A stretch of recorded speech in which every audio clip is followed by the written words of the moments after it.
योगिराम सुरतकुमार योगिराम सुरतकुमार योगिराम सुरतकुमार जय गुरुराय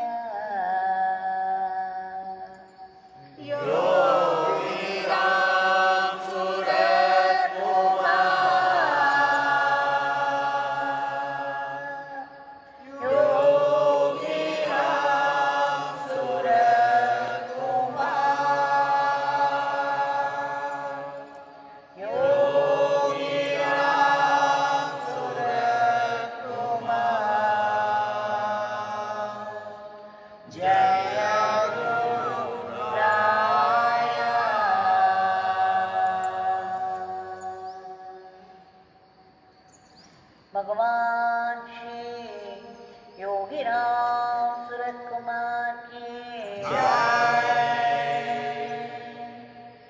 सर्वं योगीराम सुरतकुमारार्पणमस्तु।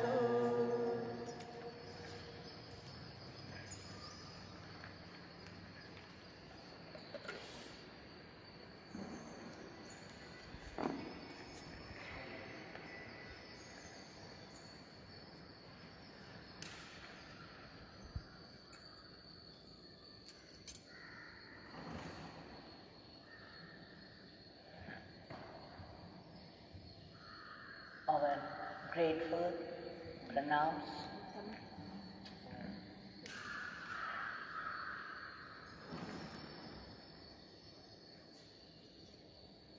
பகவானுடைய பேரருளினால் மீண்டும் ஒருமுறை பகவானுடைய திருநாமத்தை எல்லோரும் இணைந்து சொல்லும் வாய்ப்பு கிட்டியது.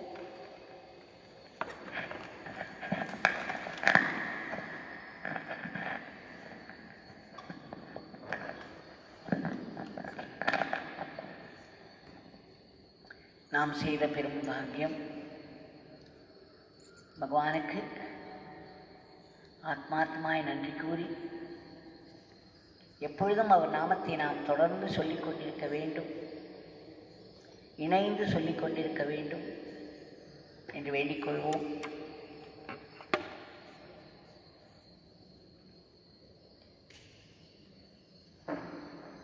பகவானுடைய திருச்சரித்திரத்தில் சில காட்சிகளையும் அவருடைய பக்தர்களுடைய வாழ்க்கையில் பெற்ற பல அனுபவங்களையும் பார்த்து வருகிறோம்.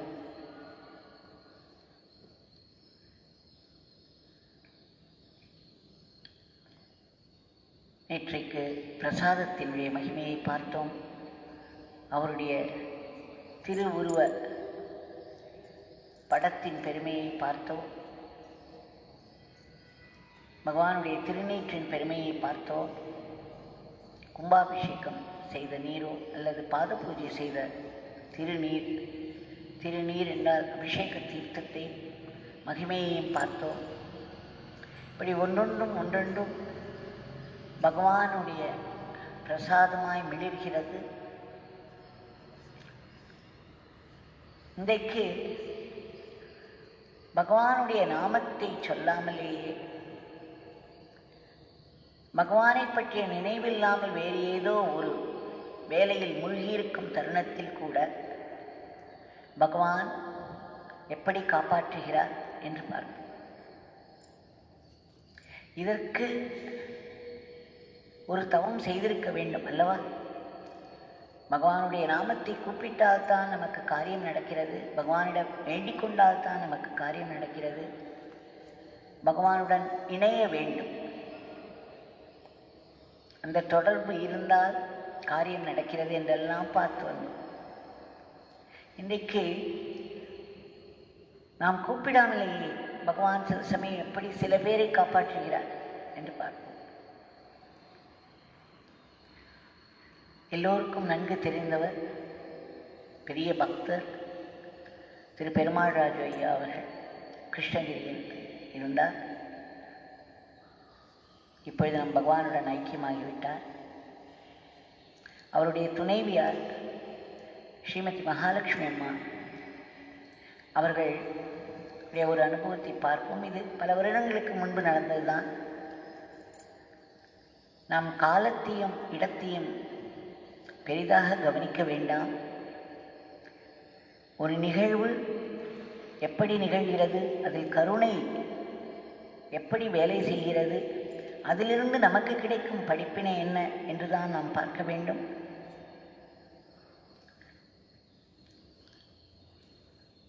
திருமதி மகாலட்சுமி அம்மா அவர்கள் ஒரு பெரிய பள்ளிக்கூடத்தின் தலைமை ஆசிரியராக பணியாற்றி வந்தார். திரு பெருமாள் ராஜு ஐயா அவர்களும் திருமதி மகாலட்சுமி அம்மாவும் பகவானுக்கு ஒரு பெரும் பக்தர்கள். அவர்கள் எப்பொழுது வந்தாலும் பகவான் இல்லை என்று சொல்லாமல் உடனே அவர்களை கூப்பிட்டு அருகில் அமர்த்தி மிக விசேஷமாக கவனித்து ஆசீர்வதிப்பார். நான் பல முறை பார்த்திருக்கிறேன். அவர்களை சுதாமாவிற்கும் வரவழைப்பார். பகவானுடைய பெரிய ஹிருதயத்தில் அவர்களுக்கு நிறைய இடம் இருந்தது. இப்படி அவர்கள் பகவானுடைய நாமத்தை, பகவான் திருமதி மகாலட்சுமி அம்மா மிகவும் இனிமையாக பாடுவார். குரல் இனிமை, குரல் வளம் இருந்தது, பாட்டு வளமும் இருந்தது. அவர் பாடும் எங்கிருந்தோ வந்தார் என்ற பாடல் பகவானுக்கு மிகவும் இஷ்டம். அடிக்கடி அவரை பாடச் சொல்லி பூரித்து கேட்பார். அந்த பாடலும் நம்முடைய பகவானை பற்றிய பாடலாக இருப்பதாக தோன்றும். பகவான் எங்கிருந்து வந்தார், தன்னை பிச்சைக்காரன் என்று சொல்லிக் கொண்டார். இங்கு இவரை நாம் பெறுவதற்கு எப்பேற்பட்ட தவம் செய்திருக்கிறோமோ. கண்ணை இமை காப்பது போல் நம்மை காப்பாற்றி வருகிறார். எல்லாம் ஒவ்வொரு வரியும் பகவானை அப்படியே விவரிப்பது போல் இருக்கும். அந்த பாட்டை அவர் பாட நாம் கேட்பதற்கும் ஒரு பெரிய தவம் செய்திருக்க வேண்டும் என்று தோன்றும். அப்படி அழகாக பாடுவார்கள் திருமதி மகாலட்சுமி அம்மா. அப்படி ரசித்து கேட்பார் பகவான். அவர்கள் தலைமை ஆசிரியராக இந்த பள்ளியில் பணியாற்றி வரும் பொழுது ஒரு நாள் திரு பெருமாள் ராஜு ஐயா வெளியே சென்றிருந்தார். எங்கள் ஊருக்கு சென்றிருந்தார் போலும். அதனால் அவருக்கு காலையில் சமைப்பதற்கும் வேலைகள் குறைவாக இருக்கவே, பள்ளியில் வேலைகள் அதிகம் இருக்கவே 9 மணிக்குத்தான் பள்ளி ஆரம்பிக்கும். காலை 7 மணிக்கே இவர் வேலைகளை முடித்துவிட்டார். இவர் நினைத்தாராம், சரி நாம் சற்று முன்னால் சென்று ரெக்கார்ட் ஒர்க் எல்லாம் பார்ப்போம் என்று நினைத்தாராம். அதனால் அன்றைக்கு வேகமாகவே நடந்து சென்றார். இந்த பள்ளியானது ஒரு நெடுஞ்சாலை, தேசிய நெடுஞ்சாலையை ஒட்டி அமைந்திருக்கிறது. இவர் அங்கு சென்ற பொழுது ஒரு 7:15 இருக்கும். பார்த்தால் பள்ளி காம்பவுண்டு வாசலிலும் முள்ளிலும் அத்தனை மாணவிகள், கிட்டத்தட்ட 500 பேராவது இருப்பார்கள் என்று சொல்கிறார். 2500 பேர் படிக்கும் பள்ளிக்கூடம் அது. பெரிய நிர்வாகம். இவர் காலை ஒரு 7:15 மணிக்கு செல்லும் பொழுது அத்தனை மாணவர்கள் ஏற்கனவே வந்துவிட்டார்கள். விளையாடி கொண்டிருந்தார்கள், சத்தம் போட்டு கொண்டிருந்தார்கள், அங்கும் இங்கும் தெரிந்து கொண்டிருந்தார்கள். எல்லாம் அந்த காம்பவுண்ட் வாலை ஒட்டி நடைபெற்று கொண்டிருந்தது. இவர் உள்ளே நுழையும் பொழுதே இவருக்கு மனதில் ஒரு கலக்கம். என்னது, நாம் எத்தனை முறை பெற்றோர்களுக்கு அறிக்கை விட்டுவிட்டோம். ஒரு 8:30 மணிக்கு குழந்தைகளை அனுப்பினால் போதும், அதற்கு முன்னால் அனுப்ப வேண்டாம். ஏனென்றால் ஆசிரியர்கள் முன்னாடி வந்து அவர்களை பார்த்து கொள்ள முடியாது. பக்கத்திலே தேசிய நெடுஞ்சாலை, வாகனங்களின் போக்குவரவு அதிகம். குழந்தைகளுக்கு ஒரு பாதுகாப்பு வேண்டும். அதனால் இவர் பல முறை கூட்டம் போட்டு பெற்றோர்களிடம் சொல்லியிருக்கிறார், அறிக்கை விட்டிருக்கிறார், குழந்தைகளை முன்பே அனுப்பாதீர்கள் என்று. அதையும் மீறி இத்தனை குழந்தைகளா, இத்தனை மாணவ இவருக்கு ஒரு சற்று வருத்தமாகத்தான் இருந்தது. அந்த நேரத்தில் வேறு எந்த ஆசிரியர்களும் வரவில்லை. அவர்கள் 8:30 மணிக்கு மேல்தான் வருவார்கள். இவர் இப்படி நினைத்து கொண்டே தன்னுடைய அறைக்கு சென்றார். வேலைகளை பார்க்க ஆரம்பித்தார். பிறகு அதில் மூழ்கிவிட்டார். சிறிது நேரத்திற்கெல்லாம் ஒரு மாணவன் இவருடைய அறையின் வாயிலில் வந்து நின்று, மேடம், பெல் அடிக்கலாமா என்று கேட்டான். அவர்கள் பெல் என்று, லாங் பெல் என்று சொல்வார்கள். சிறிது நேரம் அடித்துக்கொண்டே இருப்பார்கள். அதுதான் ப்ரேயர் பெல். அன்றைக்கு காலை பள்ளி ஆரம்பிப்பதற்கு அந்த ஹாலில் கூடுவார்கள். அதற்கு ஒரு லாங் பெல் அடிப்பார்கள். பள்ளி ஆரம்பிக்கிறது என்று அர்த்தம். மாணவர்கள் உடனே வந்து அந்த ஹாலில் கூடிவிடுவார்கள். இவன் இப்படி கேட்கவும் 7:30 மணி கூட ஆயிருக்காது. இவன் உடனே வந்து இப்படி கேட்கவும் இவர் தன்னுடைய வேலையில் மூழ்கி இருந்தார். அதனால் ஏனோ சரியாக அவன் கூறுவதை கவனிக்கவில்லை. மணி என்ன ஆகிறது என்று அவர் பார்க்கவில்லை. நேரம் எவ்வளவு ஓடியிருக்கிறது என்பதை மறந்தார். வேலையில் மூழ்கி இருந்தபடியே அவர் சரி செய்யலாம் என்று சொல்லிவிட்டார். உடனே அந்த பையன் அந்த லாங் பெல் என்று சொல்வார்கள் அல்லவா, பள்ளி ஆரம்பிக்கிறது என்று அறிவிக்கும் மணி அது. அதை அடித்தவுடன் அத்தனை மாணவர்களும் காம்பவுண்ட் சுவருக்கு வெளியேயும் உள்ளேயும் விளையாடி கொண்டிருந்த மாணவர்கள் அனைவரும் ஹாலை நோக்கி வந்து விட்டார்கள். ஹாலில் குழுமி விட்டார்கள். இவரும் சற்று மறந்தவராய் பெல்லடித்து விட்டது, நாம் போக வேண்டும் என்று எழுந்து வருகிறார். வந்து வெளியே வரும்பொழுது ஒரு காட்சி, உறைந்து போகிறார். ஒரு பெரிய லாரி, கனரக வண்டி என்று சொல்வார்கள் அல்லவா, அந்த லாரி அந்த காம்பவுண்ட் சுவற்றின் மேல் ஏறிக்கொண்டிருந்ததாம். அந்த நெடுஞ்சாலையிலிருந்து தவறி வந்து கண்ட்ரோல் இல்லாமல் இந்த பள்ளியினுடைய சுவரின் மேல் ஏறிக்கொண்டிருந்தது. அந்த சுவரில் கண்முன்னே இடிந்து விழுந்தது. ஆனால் சுற்றிலும் ஒரு மாணவன் கூட இல்லை. ஆயினும் அந்த விபத்து நேர் கண்முன்னால் பார்த்தவுடன் உறைந்து போய்விட்டார்.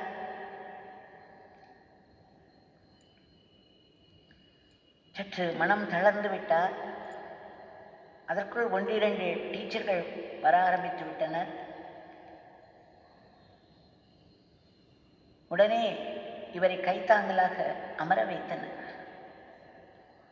இவருக்கு அதற்கு சற்று முன்பு நினைத்தார், இது என்ன, 9 மணிக்கு அடிக்க வேண்டிய பெல்லை நாம் சற்று முன்பேயே அடிக்க சொல்லிவிட்டோமே, ஏன் இப்படி செய்துவிட்டோம் இன்றைக்கு என்று வருந்தியவர், இன்றைக்கு இவ்வளவு சீக்கிரமாக இவர்கள் கூடிவிட்டார்கள், டீச்சர்ஸ் கூட வரவில்லையே என்றெல்லாம் நினைத்தபடியே நடந்தவர் இந்த காட்சியை கண்டு உறைந்தார். அதன் பின்னே மனம் தளர்ந்து என்ன விபரீதம் நடந்துவிட்டது என்று பார்த்த உடனே இவர் தளர்ந்து விட்டார். அப்பொழுது வந்த 1-2 டீச்சர்கள் இவரை நோக்கி விரைந்து வந்து இவரை தாங்கி பிடித்தனர். அப்பொழுது அவர் நினைத்தார், இன்றைக்கு என்னவோ நம்மை சீக்கிரமாகவே பள்ளிக்கு வரவழைத்தது எது, இந்த உந்துதல் எங்கிருந்து வந்தது, வந்ததும் நாம் வேலையில் மூழ்கச் செய்தது எது. பிறகு திடுமென்று ஒரு மாணவர் அங்கே வந்து வழக்கத்திற்கு மாறாக ஒரு 7:30 7:45 மணிக்கு பள்ளி மணி அடிக்கட்டுமா என்று கேட்கிறார். அந்த மாணவனுக்கு பழக்கம்தானே, 9 மணிக்குத்தானே பள்ளி மணி அடிக்க வேண்டும். அவன் எதற்கு அப்படி வந்து கேட்டான்? வேலையில் மூழ்கி தான் சிறிதும் பொறுப்பில்லாமல் சொன்னது போல் சரி என்று எப்படி சொன்னோம்? ஆனால் அந்த மணி அடித்ததினால் அந்த 500 குழந்தைகள் அங்கே ஹாலில் கூடிவிட்டனர். அந்த லாரி, அந்த சுவர் இடிந்து விழுந்தது. இவற்றிலிருந்து எப்படி தப்பித்தனர்? இல்லை என்றால் என்ன நடந்திருக்கும்? அவர் மனம் நடுங்கியது. நினைத்து பார்க்கவே எத்தனை உயிர் சேதம், எவ்வளவு பேர் காயம், எத்தனை குழந்தைகள், எவ்வளவு பெரிய பயங்கரம் அங்கு நடந்திருக்கு. பெற்றோர்களுக்கு எப்படி பதில்? பெற்றோர்களுக்கு என்ன பதில் சொல்ல முடியும்? தங்களை நம்பி குழந்தைகளை அனுப்பிய பெற்றோர்களுக்கு. அது மட்டுமல்ல, இந்த செய்தி எல்லா மீடியாவிலும் வந்திருக்கும், ஒரே பரபரப்பாக ஆகியிருக்கும். இந்த பள்ளிக்கு எப்பேற்பட்ட ஒரு கெட்ட பெயர், தனக்கு எவ்வளவு பெரிய கெட்ட பெயர் வந்திருக்கும், ஆசிரியர்களுக்கு எவ்வளவு இழிவான பெயர் வந்திருக்கும். எல்லாவற்றிற்கு மேல் எப்படி உயிர் சேதம், நினைத்து பார்க்கவே பயமாக இருக்கிறது. இத்தனை தன்னை காப்பாற்றியது யார்? எப்படி இந்த உந்துதல் வந்து வழக்கத்திற்கு மாறாக முன்னால் மணியடித்து இந்த விபத்தை தவிர்க்க வைத்தது எப்பேற்பட்ட கருணை, எந்த கருணை அது?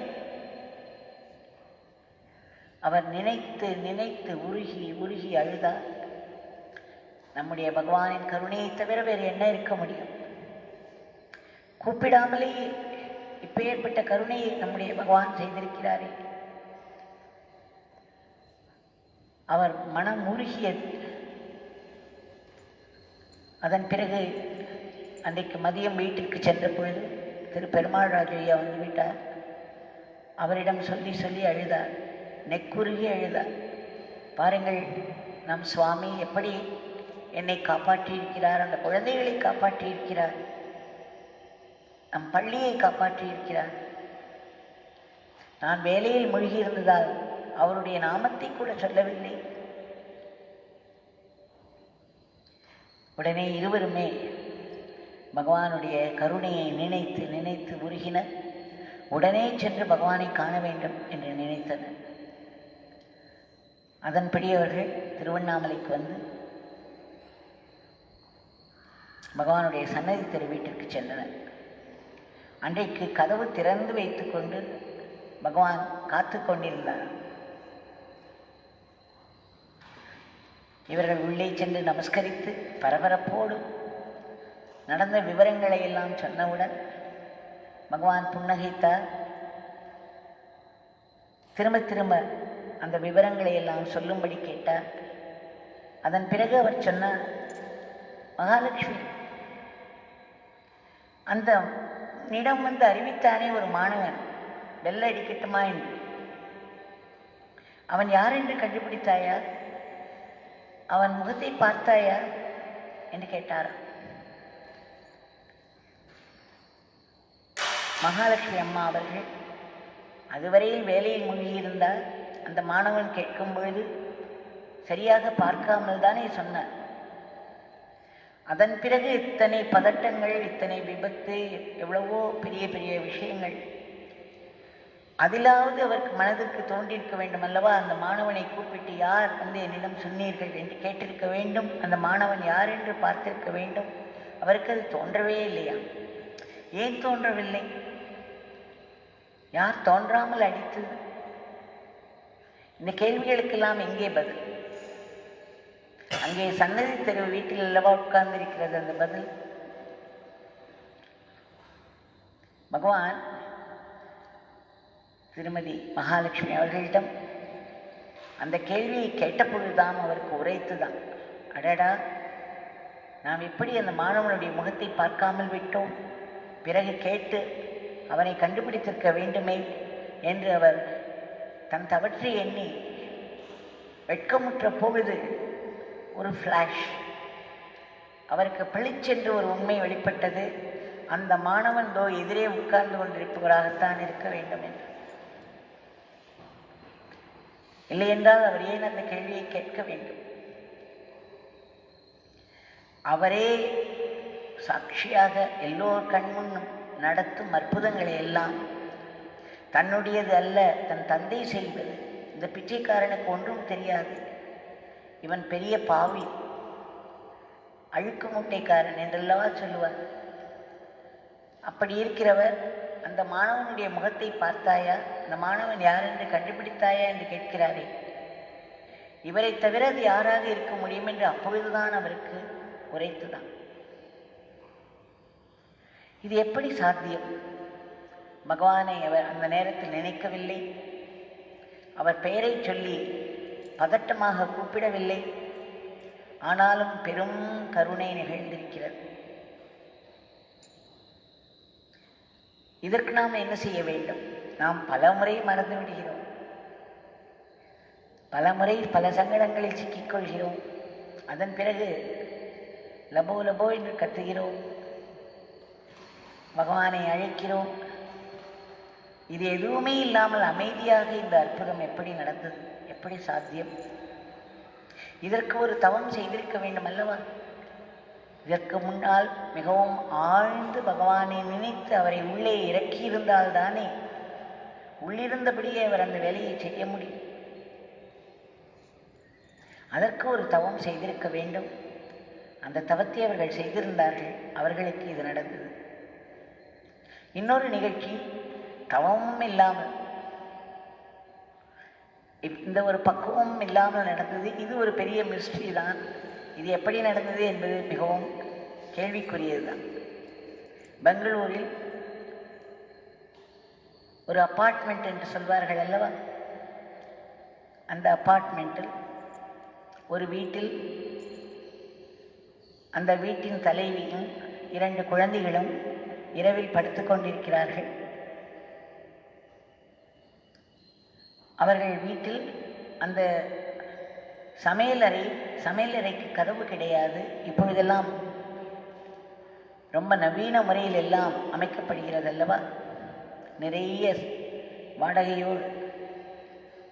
அந்த நவீன முறையில் அமைக்கப்பட்ட அந்த சமையலறை கதவில்லாமல் அதற்கு பக்கத்திலேயே இவர்கள் ஒரு பூஜை அறை என்று ஒன்று தானாகவே ஏற்படுத்தியிருந்தார்கள்.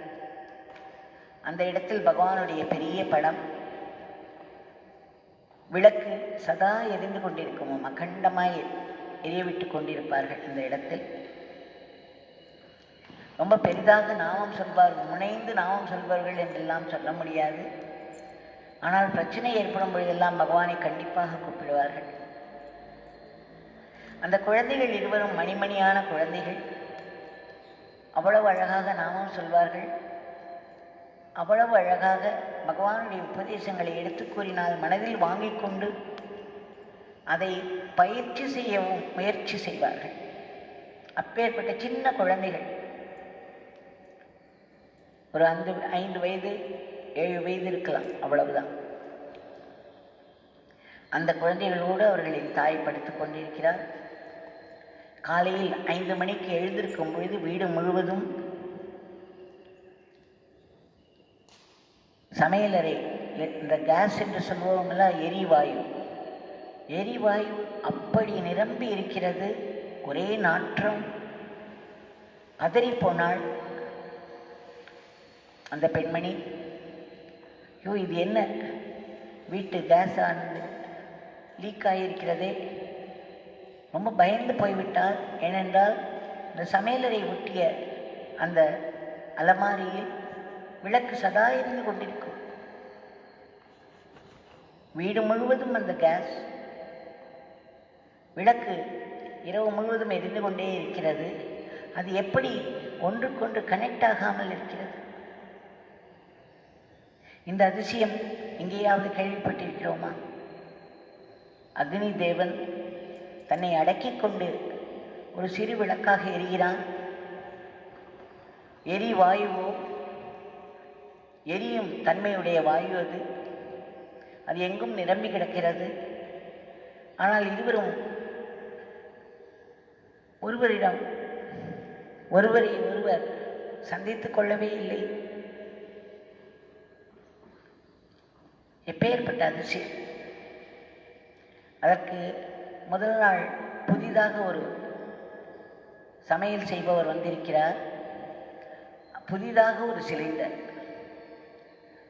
இவர் ஓடிப்போய் சமையல் அறையில் பார்த்தால் அந்த சிலிண்டர் முழுவதும் காலியாக இருக்கிறது. ஒரு நாள் முன்பு வந்த அந்த சிலிண்டர் நிரம்பி இருந்திருக்கும். அது முழுவதும் காலியாக இருக்கிறது. வீடு முழுக்க அது நிரம்பி இருக்கிறது. விளக்கை கூட போட பயம். இது எப்படி நடந்தது? அவர்கள் எரிந்து போயிருக்க வேண்டும் அந்த வீடை. அதோடு எத்தனை வீடுகள் சேதமாகி இருக்குமோ தெரியாது. இத்தனை பெரிய விபத்திலிருந்து பகவான் எப்படி காப்பாற்றினார்? அவர்கள் வேறு மதத்தைச் சேர்ந்தவர்கள், பார்சிக்காரர்கள். ஆனாலும் அந்த கணவனும் மனைவியும் குழந்தைகளும் பகவானை தவிர வேறு எதையும் கும்பிட மாட்டார்கள். பகவானுடைய நாமத்தை தவிர அவர்களுக்கு வேறு துணை கிடையாது. பகவானை மட்டுமே சார்ந்து வாழக்கூடிய குடும்பம். இது தவிர அவர்களுக்கு எந்த விதமான தகுதியும் இல்லை. இப்பேற்பட்ட விபத்திலிருந்து பகவான் காப்பாற்றுவதற்கு, அதுவும் கூப்பிடாமலேயே. இந்த மாதிரி சில நேரங்களில் நிகழ்ச்சிகள் நடக்கின்றன.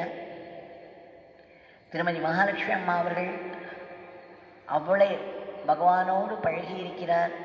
பகவானுக்கு மிகவும் சந்தோஷப்படுத்தும் வகையில் எங்கிருந்தோ வந்தான் பாட்டை பாடிக்கொண்டே இருப்பார். ஒரு தவ வாழ்க்கை வாழ்பவர்கள் அவர்கள் இருவருமே. அவர்கள் விஷயத்தில் அது சரி. இந்த விஷயத்தில் இது எப்படி சரியாகும்? இந்த இரண்டாவது நிகழ்ச்சியில் இது இன்றைக்கு வரையும் ஒரு புரியாத புதிர்தான். இப்படி எத்தனையோ பேரை எத்தனையோ விதங்களில் பகவான் காப்பாற்றி கொண்டிருக்கிறார். நேரவிருந்த விபத்துக்களிலிருந்து தப்பிக்க வைத்திருக்கிறார். நாம் அவருடைய கருணையை மட்டுமே பார்க்க வேண்டும். அந்த கருணை ஸ்வரூபமாய் பகவான் இதோ நின்று கொண்டிருக்கிறார் நம் கண் முன்னே. அவருக்கு இந்த கிருமியை அழிப்பதற்கு எத்தனை நிமிடம் பிடிக்கும், எத்தனை வினாடிகள், எத்தனை நொடிகள் பிடிக்கும். அவர் மனது வைத்து ஒரு கண் பார்வை பார்த்தாரானால் போதும், இந்த கிருமிகள் எல்லாம் எரிந்துவிடும். பகவானிடம் நாம் வேண்டிக் கொள்வோம். பகவான் தாங்கள் உடனடியாக குறுக்கிட்டு இந்த கிருமி அதன் குடும்பம் மேல் உங்களுடைய அருளை, உங்கள் கண் பார்வையை, உங்கள் நெற்றிக்கண்ணை திறந்தால் போதும், அவை எரிந்துவிடும். இந்த உலகம் இந்த கொடிய நோயின் பிடியிலிருந்து விடுபட்டுவிடும். உலகத்திற்கு சகஜ நிலை திரும்பும். குழந்தைகள் பள்ளிக்கு செல்வர், மாணவர்கள் கல்லூரிக்கு செல்வர். ஆஃபீஸ் என்றாலே அழுது கொண்டிருக்கும் பெண்மணிகளும் சரி, அலுவலகர்களும் சரி, ஆஃபீஸ் திறக்காதா என்று காத்திருந்து செல்ல ஆரம்பித்து விடுவார்கள். எத்தனையோ விதங்களில் இந்த சூழ்நிலை சில நன்மைகளையும் செய்திருக்கிறது. உலக அளவில் பிராணிகளுக்கெல்லாம் ஒரு பெரிய ரிலீஃப் கிடைத்திருக்கிறது. பூமியானது பல விதங்களில் சுத்தமாகி இருக்கிறது.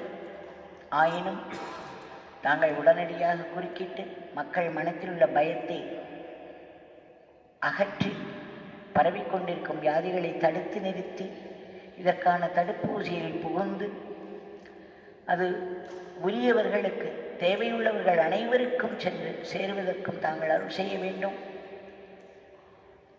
இந்த களத்தில் இறங்கி நோயை எதிர்த்து போராடி கொண்டிருக்கும் அத்தனை மருத்துவர்களுக்கும்,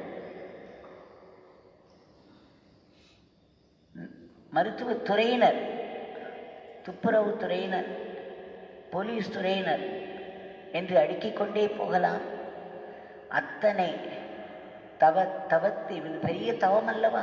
தங்கள் உயிரை பணயம் வைத்து மற்ற உயிர்களை காப்பாற்ற முனைகிறார்கள். இவர்களுக்கு தாங்கள் ஒரு பெரிய பாதுகாப்பை கொடுக்க வேண்டும். சரிந்து கொண்டிருக்கும் பொருளாதாரத்துக்கு ஒரு பெரிய ஏற்றத்தை தாங்கள் தர வேண்டும். எல்லாவற்றிற்கும் மேல் தங்களுடைய ஸ்மரணை எங்களுக்கு எப்பொழுதும் இருந்து கொண்டே இருக்க வேண்டும். தங்கள் கைகளில் மட்டுமே நாங்கள் கருவியாக எங்கள் வாழ்க்கையை நடத்த வேண்டும். தாங்கள் எப்பொழுதும் கூடவே இருக்க வேண்டும். தங்களிடம் நாங்கள் எப்பவும் நன்றியோடு இருக்க வேண்டும் என்று மீண்டும் மீண்டும் ஆத்மாத்மாய் பிரார்த்தித்துக் கொள்கிறோம். ஜெய் யோகிராம் சார்.